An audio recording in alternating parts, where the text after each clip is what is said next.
Hello বন্ধুরা, আবার চলে এসেছি একটা নতুন ভিডিওর সাথে।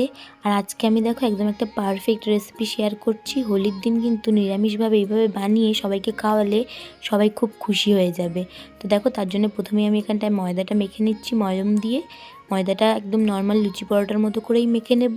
নিয়ে ময়দাটা রেস্টে রেখে দেবো। ততক্ষণে আমরা তৈরি করে নেব ময়দায় দেওয়ার পুর। তো ভিডিওটা কিন্তু কেউ স্কিপ না করে ভালো করে দেখে নাও। এইভাবে কিন্তু বানিয়ে সবাইকেই খাইও। তো প্রথমে দেখো, পুরটা বানিয়ে নেওয়ার জন্য এখানে আমি আদা, কাঁচা লঙ্কা এবং মটরশুঁটি নিয়ে নিয়েছি। প্রথমেই আমরা এখানটায় আদা এবং কাঁচা লঙ্কাটা গ্রাইন্ড করে নেব।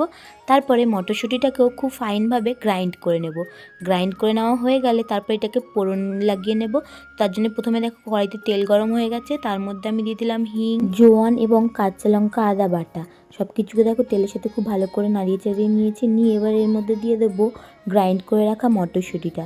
তার মধ্যে এখানটায় সামান্য কিছু মশলা অ্যাড করব। প্রথমে আমি সামান্য বিট নুন বা কালো নুন এবং সামান্য সাদা নুন, আপনারা আপনাদের স্বাদ মতো নুনটা দিয়ে নেবেন। তারপরে এখানটায় সামান্য জিরে ধনের গুঁড়ো এবং একটু চাট মশলা অ্যাড করেছিলাম।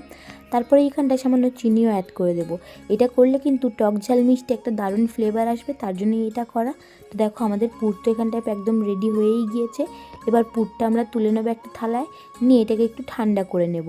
ততক্ষণে আমরা করে নেব লেচিটা। যে ময়দাটা আমরা মেখে রেখেছিলাম সেইটা থেকে আমরা বেশ কয়েকটা লেচি করে নেব।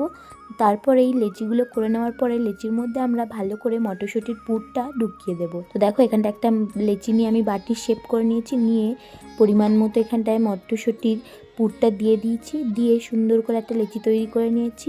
এবার এইটাকে বেলে নেওয়ার পালা। তো দেখো, আমি এখানটায় সবগুলোকে কিন্তু একইভাবে করে নিয়েছি। নিয়ে এবার এগুলোকে বেলে নেব।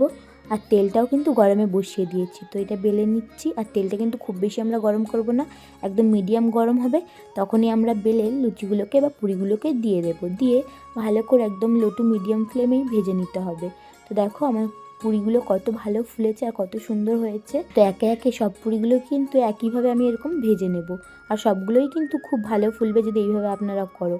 দেখো, আমার তো সবগুলোই খুব ভালো ফুলছে। একে একে আমি সবগুলোই ভেজে তুলে নিয়েছি।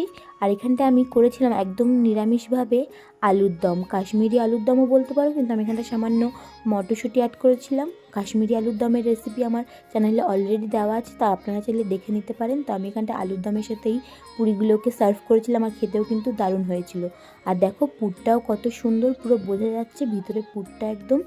তো আপনারা এইভাবে বাড়িতে অবশ্যই ট্রাই করবেন। এইবারের হোলিতে কিন্তু সবাইকে এইভাবে করে খাওয়ালে সবাই কিন্তু খুবই খুশি হবে। তো আপনারা এইভাবে ট্রাই করবেন। কমেন্ট করে জানাবেন কেমন লাগলো। ভিডিওটা ভালো লাগলে লাইক, কমেন্ট এবং শেয়ার করে দেবেন। আর নতুন নতুন ভিডিও পেতে আমার চ্যানেলটিকে সাবস্ক্রাইব করুন। হোলির অনেক অনেক শুভেচ্ছা নিয়ে আজকের ভিডিওটা এখানেই শেষ করছি। আবার দেখা হবে নেক্সট ভিডিওতে। বাই।